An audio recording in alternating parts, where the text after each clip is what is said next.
함께 우리에게 주신 하나님의 말씀 읽도록 하겠습니다. 요한복음 15장 9절부터 17절까지의 말씀입니다.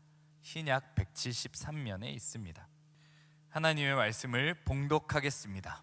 아버지께서 나를 사랑하신 것 같이 나도 너희를 사랑하였으니 나의 사랑 안에 거하라. 내가 아버지의 계명을 지켜 그의 사랑 안에 거하는 것 같이 너희도 내 계명을 지키면 내 사랑 안에 거하리라. 내가 이것을 너희에게 이름은 내 기쁨이 너희 안에 있어 너희 기쁨을 충만하게 하려 함이라.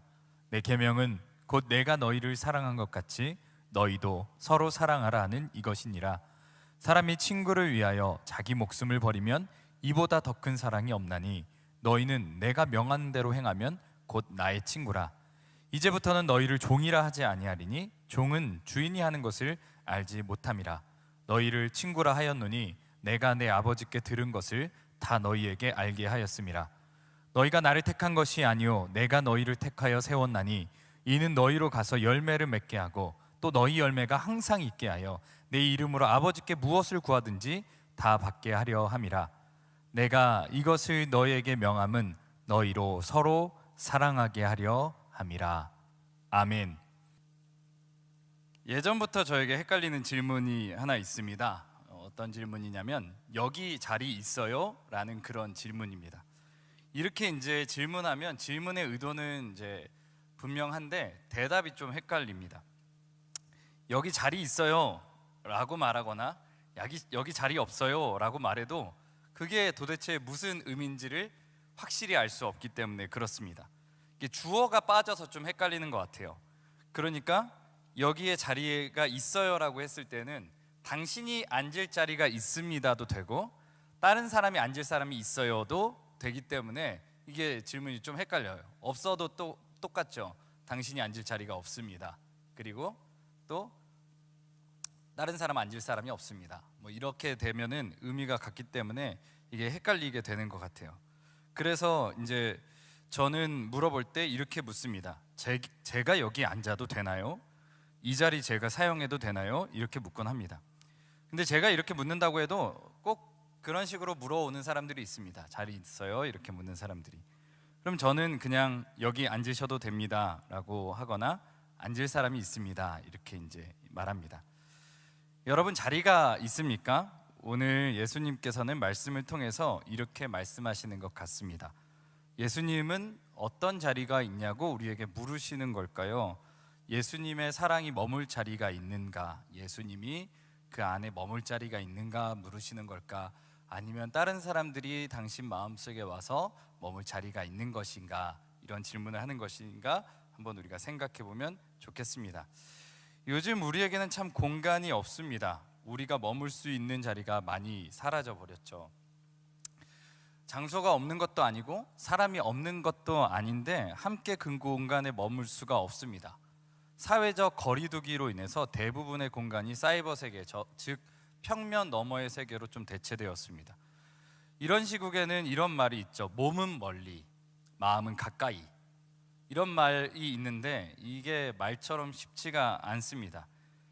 실제로는 이것이 되기는 너무나 어려운 것 같아요. 그래서 옛말에 out of sight, out of mind 이런 옛말이 있는데 그게 더 맞는 것 같습니다.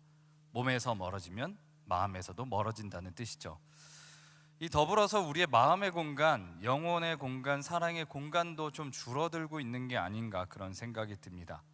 세상 사람들이 좀 그래요. 예전에도 그랬지만 하나의 이슈가 좀 발생하면 그것에 대해서 자신의 가치관과 이해, 정치적 성향에 따라서 논쟁하고 강한 비난을 퍼붓습니다. 댓글만 봐도 좀 많이 그렇죠. 예전에도 그랬지만 요즘 들어 더 심해진 것 같아요. 한 시인은 이렇게 이야기했습니다. 내가 혼자가 편해진 줄 알았는데 사람이 싫어진 것이었다. 이 시인의 말처럼 사람들이 싫어져서 요즘 시대가 더 개인주의화 되는 것이 아닌가 생각해 보게 됩니다. 이제 이런 현상이 세상에는 예전부터 있고 지금 가속화되고 있는데 오늘날 교회 가운데에서도 이런 현상이 일어난다는 것은 매우 속상한 이야기입니다. 이게 기분 탓이었으면 좋겠어요. 상황이 이렇다 보니 몸둘 곳도 마음 둘 곳도 영혼 둘 곳도 없어서 방황하는 사람들이 참으로 많아진 것 같습니다. 이처럼 어려운 때를 우리가 보내고 있는데 오늘 주님께서는 우리에게 이렇게 말씀하십니다. 요한복음 15장 9절의 말씀입니다. 아버지께서는 나를 사랑하신 것 같이 나도 너희를 사랑하였으니 나의 사랑 안에 거하라. 역시나 우리 주님께서는 우리를 위한 공간을 마련해 두셨습니다. 그것은 무한한 공간이지만 또한 그곳에서 하나님의 사랑을 가득 누릴 수 있는 그런 공간입니다. 여러분, 이 말씀 하나만으로도 우리에게 참된 위안이 되지 않나요? 참된 평안이 있잖아요. 우리가 머물 수 있는 공간이 있다. 우리가 사랑을 누릴 수 있는 공간이 있다. 여러분, 물론 보이는 세계가 매우 중요합니다. 우리가 살고 있는 이 물리적인 세계 너무나 중요하죠. 그렇지만 정말 중요한 것은 눈에 보이지 않는 하나님의 나라입니다. 어린 왕자도 이것을 아는 듯하게 이렇게 이야기했습니다. 가장 소중한 것은 눈에 보이지 않아. 눈에 보이지는 않아도 영원한 기쁨과 평안이 가득한 예수님의 사랑 안에 거하시길 바랍니다. 그렇다면 우리는 어떻게 이 사랑 안에 거할 수 있을까요? 그것은 말씀 안에 기록되어 있습니다. 요한복음 15장 10절의 말씀입니다. 내가 아버지의 계명을 지켜 그의 사랑 안에 거하는 것 같이 너희도 내 계명을 지키면 내 사랑 안에 거하리라. 예수님이 말씀하신 계명은 무엇일까요? 보통 우리는 계명이라고 하면은 아주 유명한 계명을 떠올리면 십계명을 좀 떠오르게 됩니다. 이 십계명은 구약에서 모세가 받은 율법의 이제 축약형이라고 할 수 있을 텐데요. 구약에서 율법 조항은 한 613개 조항이 있다고 합니다.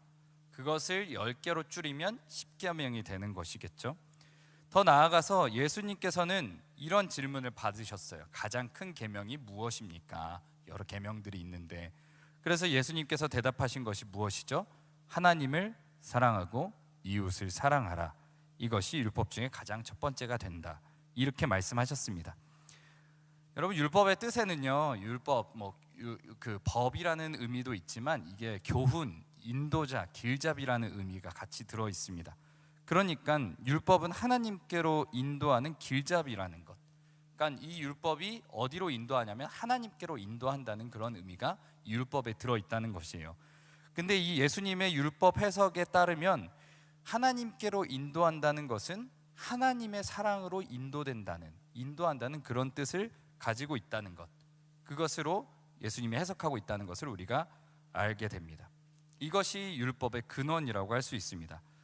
그러나 우리는 율법 조항이 너무나 어렵기 때문에 이러한 것을 살펴보기도 어렵고 이런 것들을 행하기도 참으로 쉽지 않습니다. 우리는 이 율법을 다 지켜 행할 수도 없습니다. 사실 잘 알지도 못하고 또 다 안다고 해도 행할 수가 없죠. 온 율법을 다 지키다가도 하나의 율법을 어기면 모두 범한 자가 된다고 야고보서는 기록하고 있습니다. 그러니까 누가 어찌 이러한 율법을 다 지켜 행할 수 있겠습니까? 조항도 너무나 많고 알기도 어렵고 그 근원도 살피기도 어렵고 하나라도 범법하면 다 범한 것이 되니까 이게 다 지킬 수 있는 사람이 이 세상에는 아무도 없습니다. 그러나 예수님께서는 그것을 다 지켜 행하셨습니다. 그리고 완성하셨습니다. 마태복음 5장 17절에는 내가 율법이나 선지자를 폐하러 온 줄로 생각하지 말라. 폐하러 온 것이 아니라 완전하게 하려 함이라. 이렇게 말씀하셨습니다. 율법을 다 지켜 행하신 예수님께서는 그것을 완성하시면서 하나님 아버지의 사랑 안에 거했다고 말씀하고 있습니다. 예수님의 이러한 행동은 계명과 사랑 간의 관계를 잘 설명해 줍니다. 바울은 사랑과 율법의 관계를 이렇게 이야기했습니다. 로마서 13장 10절의 말씀인데요. 사랑은 이웃에게 악을 행하지 아니하나니 그러므로 사랑은 율법의 완성이니라. 예수님께서는 몸소 이것을 보여주셨습니다. 그러나 우리가 성경을 읽으면서 진리의 말씀들을 좀 지나치게 단순화하면 좀 어려워질 수 있습니다. 어떤 것이냐면 사랑을 하기만 하면 우리가 율법을 완성할 수 있다거나 아니면 율법을 지켜서 뭔가 계명을 지키고 그 규례들을 다 지키면 그것이 사랑하는 것이다 라고 생각하는 지나친 단순화는 우리가 위험에 빠질 수 있다는 것입니다. 율법은 하나님의 사랑에 근거한 계명입니다. 계명을 지켜 행할 때에는 이 사랑의 근원을 발견하면서 좀 행해야만 합니다. 주일 성수를 만약에 예를 들어 봅시다. 우리가 주일날 모여서 예배를 드리는 이유가 무엇입니까? 여러 가지 다양한 의미가 있을 수 있지만 근원은 이것입니다. 예배 가운데 그리스도의 십자가의 보혈로 말미암아 하나님과 깊은 사랑의 교제를 나눌 수 있기 때문입니다. 그 사랑의 마음에 근거하여 우리가 의롭게 되었고 그렇게 하나님께 영광을 올려드리는 것입니다. 그리스도인이 사랑을 행할 때에는 우리의 감정과 기호에 따라서 하는 것이 아닙니다. 그렇게 해서는 안 됩니다. 우리는 사랑을 행할 때 예수님이 보여주신 대로 계명을 따라서 해야 합니다. 이것이 사랑의 시작입니다. 한없이 자유롭고 말씀이신 예수님께서도 이 계명을 따라서 우리에게 사랑을 나타내 주셨습니다. 사랑하면서 우리는 증오감이나 열등감, 교만함, 우리의 감정에 치우치지 않도록 우리에게 주신 이 계명에 따라서 이 하나님의 사랑을 행해야만 합니다. 우리는 예수님께서 행하신 계명을 따라서 예수님의 온전한 사랑 안에 거할 수 있습니다. 예수님께서 계명을 지키며 사랑을 하라는 것은 우리 안에 어려운 마음이나 부담감을 갖게 하기 위해서 이 계명을 지키라고 하신 것은 아닙니다. 우리가 이 사랑 안에 거할 때 우리에게 기쁨이 충만하게 되는 것을 우리에게 알려주시기 위해서 이 계명을 주셨다고 하십니다. 요한복음 15장 11절의 말씀입니다. 내가 이것을 너희에게 이름은 내 기쁨이 너희 안에 있어 너희 기쁨을 충만하게 하려 함이라. 예수님의 계명을 따르고 사랑을 따를 때에 우리 안에 기쁨이 충만하지 않다면 오늘 이 말씀을 기억해 봐야 합니다. 그리고 우리 자신을 돌아보아야 할 것입니다. 이어지는 본문에서는 이 기쁨을 더욱 강화합니다. 12절의 말씀인데요, 내 계명은 곧 내가 너희를 사랑한 것 같이 너희도 서로 사랑하라 하는 이것이니라. 우리는 예수님의 사랑 안에 거하는 것만으로도 기쁨이 충만한데 그 기쁨을 더욱더 확장하고 깊어지는 길을 우리에게 알려주고 계신 것입니다. 그것은 바로 서로 사랑하는 것입니다. 우리가 서로 사랑하기에 앞서서 예수님께서는 우리에게 이미 본을 보여주셨습니다. 너희를 사랑한 것 같이. 이 말씀은 이어지는 13절, 14절의 말씀에서 설명해 주시는데요, 사람이 친구를 위하여 자기 목숨을 버리면 이보다 더 큰 사랑이 없나니 너희는 내가 명하는 대로 행하면 곧 나의 친구라. 예수님께서는 우리를 친구로 삼아주시고 또한 친구인 우리를 위하여 목숨을 바쳐주셨습니다. 이보다 더 큰 사랑은 이 세상에 없습니다. 우리에게 보여주신 것이 가장 큰 사랑입니다. 우리가 예수님 사랑 안에 거한다고 할 때에는 이러한 가장 큰 사랑 안에 거하는 것입니다. 우리가 예수님과 사랑하고 우리의 친구들, 우리에게 주신 영혼들과 더불어 서로 사랑할 때 우리는 이 사랑의 깊이가 더욱 깊어지게 될 것입니다. 예수님의 사랑은 이미 깊습니다. 헤아리기 어려울 정도로 이미 깊고 완성된 사랑입니다. 그런데 우리는 그 사랑을 다 헤아릴 수가 없습니다. 평생을 가도 그 사랑을 다 헤아릴 수가 없죠. 이게 예를 들면 이제 부모님의 사랑과 마찬가지인데, 부모님의 사랑이 우리를 향하여서 아주 깊은 사랑을 보여주지 않습니까? 근데 우리는 살아가면서, 자식으로 살아가면서 그것들을 다 깨닫지 못할 때가 많이 있습니다. 그리고 나서 나중에 얘기하는 것들을 들어보면 자식을 낳아보고 길러보니까 부모님의 사랑을 더욱더 알겠더라, 그 깊이가 한량 없음을 알겠더라, 이런 마음, 이런 깨달음이 이제 생긴다는 거예요. 그런 것처럼 우리가 정말 진정으로 사랑을 할 때, 누군가한테 진짜 아낌없는 사랑을 할 때 진정한 사랑의 깊이를 깨닫는다는 것입니다. 그러니까 우리가 서로 사랑할 때 이 예수님의 사랑의 깊이를 조금씩 더 깨달아갈 수 있다는 것이겠죠. 이게 서로 사랑한다는 것은 그 사람에게 예수님의 사랑이 전달되는 것, 그런 의미도 당연히 있습니다. 근데 거기에서 사랑은 행하는 사람이 예수님의 사랑의 깊이를 더욱더 깨달아가게 된다는 것, 그런 것을 뜻하기도 합니다. 우리는 예수님의 사랑이 가장 큰 사랑임을 알고 우리가 그 사랑으로 서로 사랑할 때 우리의 사랑은 더욱 깊어질 것입니다. 우리가 종이 아니라 친구인 것도 이 사랑이 더욱 깊어지도록 인도한다는 것을 뜻하는데요, 요한복음 15장 15절의 말씀입니다. 이제부터는 너희를 종이라 하지 아니하리니 종은 주인이 하는 것을 알지 못함이라.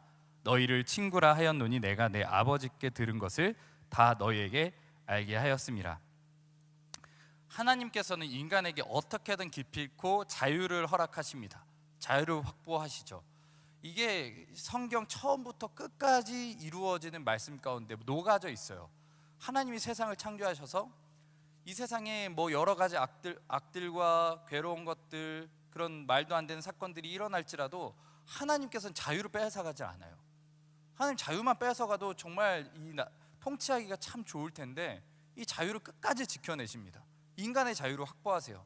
다 쓸어버리고 물로 쓸어버리고 불로 쓸어버릴지라도 이 자유는 포기하지 않고 인간에게 기필코 허락하십니다. 왜 그렇게 그 자유를 확보하시려고 하고 우리에게 자유를 주시는 이유가 무엇일까? 이 자유 때문에 인간에는 정말 이해하기도 어려운 악한 일들이 일어나고 선한 사람들이 괴롭힘을 당하고 정말 악랄한 역사들이 너무나 많은데도 하나님께서는 이 자유를 계속해서 제한하지 않는다는 거예요. 이게 이해하기가 정말 어렵거든요. 근데 왜 여러분들은 이 하나님께서 이걸 다 아실 텐데 왜 자유를 그렇게 확보하셨을까? 자유를 주실까? 그런 생각을 해보셨나요? 저도 곰곰이 아주 깊이 요즘도 계속해서 이것을 고민합니다. 왜 이렇게 우리에게 자유를 주셨을까? 이런 걸 가지고 이제 청년들이랑 여러 명과 나눠보기도 했습니다. 왜 그렇게 생각하냐 이렇게 하니까 한 청년이 딱 바로 대답하더라고요. 사랑이요. 사랑 때문에. 이게 자유가 없으면 사실 사랑할 수가 없어요. 자유가 있어야지만 진정한 사랑을 할 수 있잖아요. 우리에게 자유를 주신 이유가 무엇입니까? 우리와 어떻게든 사랑의 관계를 만들기 위해서 하나님께서는 우리에게 자유를 주신 것입니다. 자, 이제 우리는 주님의 명령에 따라서 서로 사랑하는 것이 너무나 마땅합니다. 이것은 사실 주님의 권위 있는 명령입니다. 그러나 여러분, 이 한 가지 사실을 꼭 놓치지 않아야 합니다. 이 명령 안에는 참된 기쁨이 있다는 거예요. 이게 우리에게 정말 중요한 기준이 됩니다. 말씀이 우리에게 부담이 되죠. 사실 사랑을 행하는 거, 사랑하라는 명령 들으면은 부담이 팍 돼요. 그렇죠? 누구라도 그럴 거예요. 용서하라, 관용을 베풀라 계속 도전하면 마음이 되게 불편하단 말이에요. 그렇잖아요.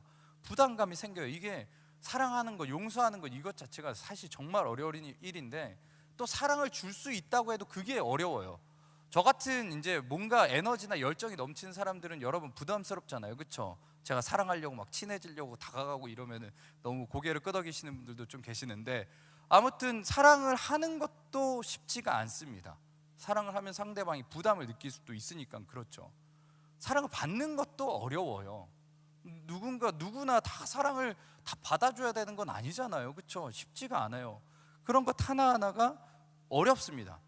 그러나 이런 어려움에도 불구하고 우리가 주님의 사랑 안에 거하면 그것에 참된 기쁨이 있다는 것입니다. 이것이 가장 먼저 되는 것입니다. 하나님의 사랑 안에 거하고 있으면 그 안에서 참된 기쁨을 누리고 내가 할 수 있는 바 그 사랑을 아주 조금씩 행하게 된다는 것입니다. 기다릴 줄도 알고 방식을 바꿔보기도 하고 여러 가지 그런 능력들이 거기에서 나온다는 것입니다. 우리가 이러한 말씀을 순종할 때 주님께서는 그 사랑과 기쁨을 부어주실 것입니다. 여러분, 이러한 사랑은요, 사실 우리가 먼저 시작한 것이 아닙니다. 우리에게는 사실 사랑할 능력이 없습니다. 사랑이 우리에게 없을 때 우리는 어떠한 모습을 가지고 살아갑니까? 이 세상의 모습이 그렇잖아요. 기브 앤 테이크, 사랑은 없고 무한 경쟁, 약육강식, 소망이 없는 그런 삶이 세상의 모습, 사랑이 없는 그런 모습입니다. 그러나 하나님께서 우리에게 사랑을 시작하셨습니다. 우리가 하나님을 미워할 때에도, 원수될 때에도 하나님은 우리를 향한 사랑의 마스터 플랜을 세우셨습니다. 그리고 그의 아들 독생자 예수 그리스도를 통하여서 이 계획을 완전히 이루어내십니다. 여러분, 사랑은 이렇게 시작되었습니다. 우리가 이러한 방식을 택한 것이 아니고 하나님께서 완전한 방식으로 우리를 택하시며 사랑을 행하신 것입니다. 그렇기 때문에 우리는 주님의 말씀에 순종할 수밖에 없는 것입니다. 우리에게 진정한 사랑이 없으니까요. 우리에게 참된 기쁨도 사랑도 계명도 없기 때문입니다. 주님의 사랑 안에 거하고자 하는 사람이 주님의 말씀에 순종해야 하는 이유입니다. 왜냐하면 우리에겐 사랑이 없으니까 순종을 통하여서 사랑을 누리고 사랑을 그 안에 담아야 하는 것입니다. 여러분, 서로 사랑하십시오. 그러면 여러분 마음속에 진정한 하나님의 사랑을 부어주실 것입니다. 근데 여러분, 사랑을 시작하게 되면요, 이게 사랑이 그렇게 아주 핑크빛만은 아닌 것 같습니다. 벽에 부딪히게 돼요. 정말 여러 가지 어려움들이 정말 많습니다. 그래도 여러분, 서로 사랑하십시오. 사랑을 행하려는 청년 여러분, 이것을 기억하면 좋겠습니다. 사랑을 행할 때 가장 먼저는 예수님의 사랑의 기쁨을 충만히 누리면서 사랑해야 합니다.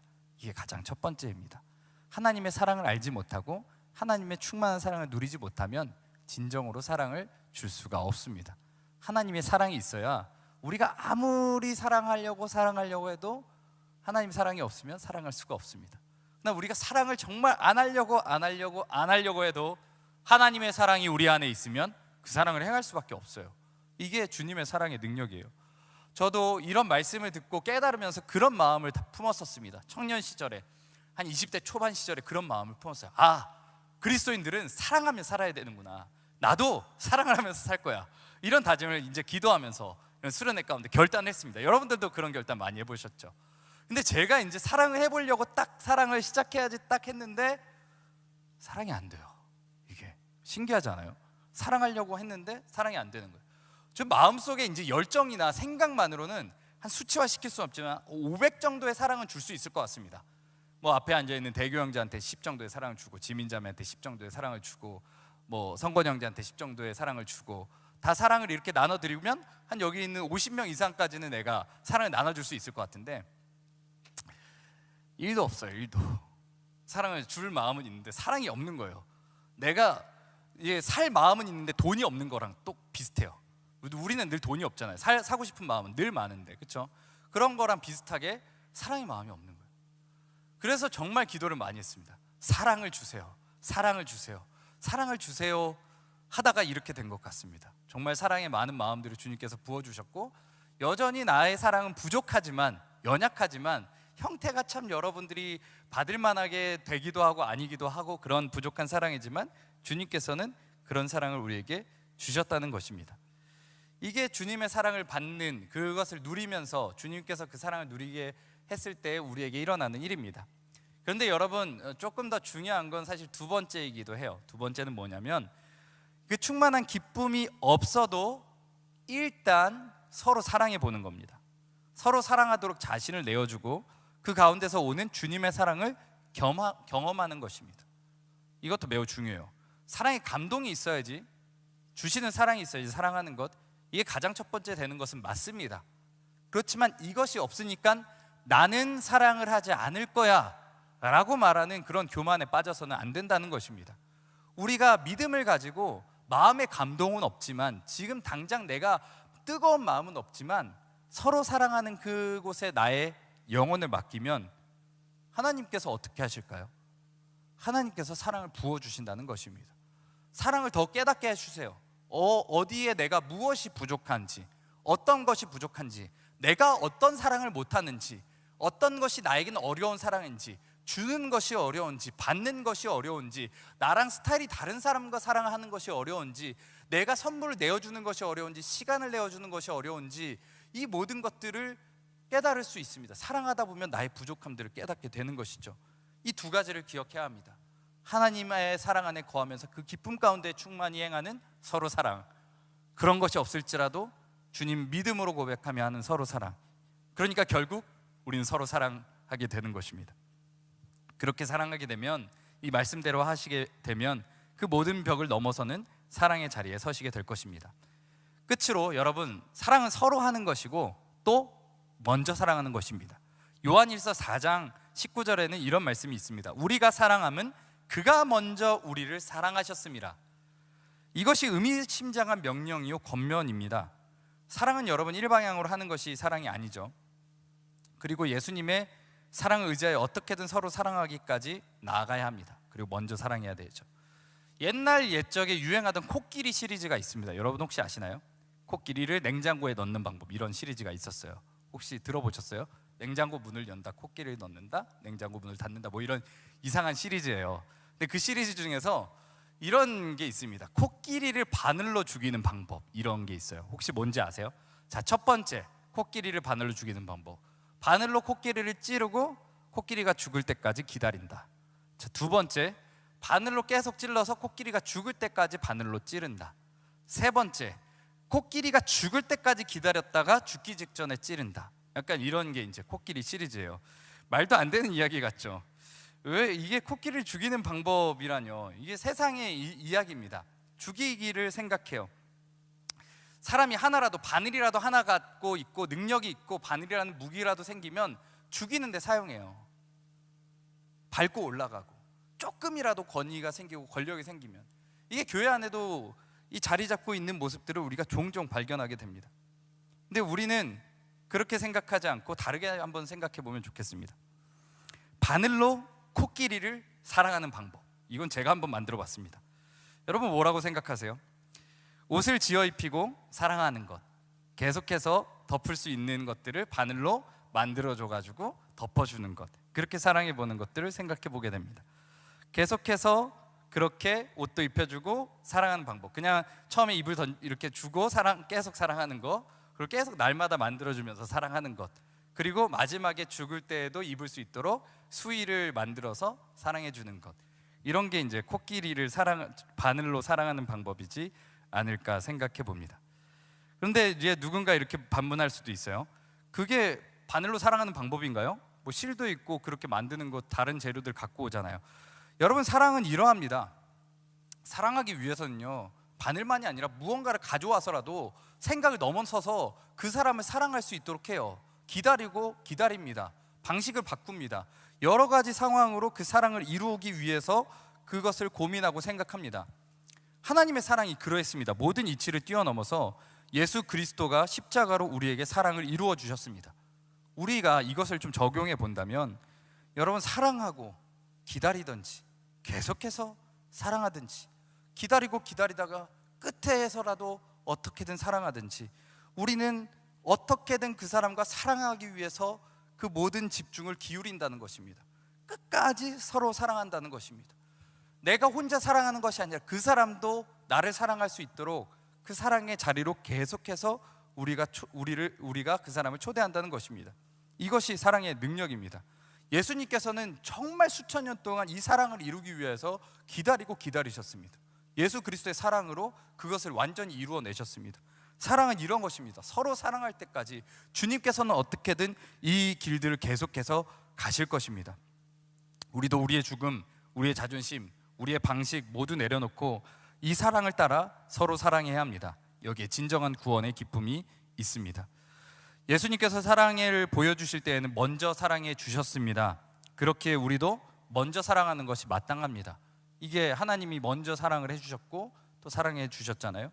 그런 것처럼 우리도 우리가 사랑할 때 누군가의 사랑이 있으면 나도 서로 사랑하겠다, 이거는 건강한 흐름이 아니라, 내가 사랑하는 것은 하나님이 먼저 나를 사랑해 주신 것처럼 나도 누군가를 사랑할 때는 먼저 사랑하는 것이라는 뜻입니다. 그가 누구이든지 이게 상관이 없습니다. 그가 목원이든지 청년이든지 직분자이든지 목회자이든지 리더이든 마일장이든 헬퍼이든 팀장이든 간에 다 상관없이 먼저 서로 사랑하는 것입니다. 그것이 그리스도께서 우리에게 보여주신 사랑의 모습입니다. 그리스도의 사람들이여, 예수님의 사랑 안에 거하십시오. 그리고 먼저 사랑하십시오. 서로 사랑하십시오. 주님께서 주신 기쁨이 충만할 것입니다. 우리가 이 마음 가지고 정말 이 주님의 사랑을, 서로 사랑하는 마음들을 오늘도 함께 실천하며 사랑이 가득해지는 이 사랑의 공동체 되기를 소망합니다.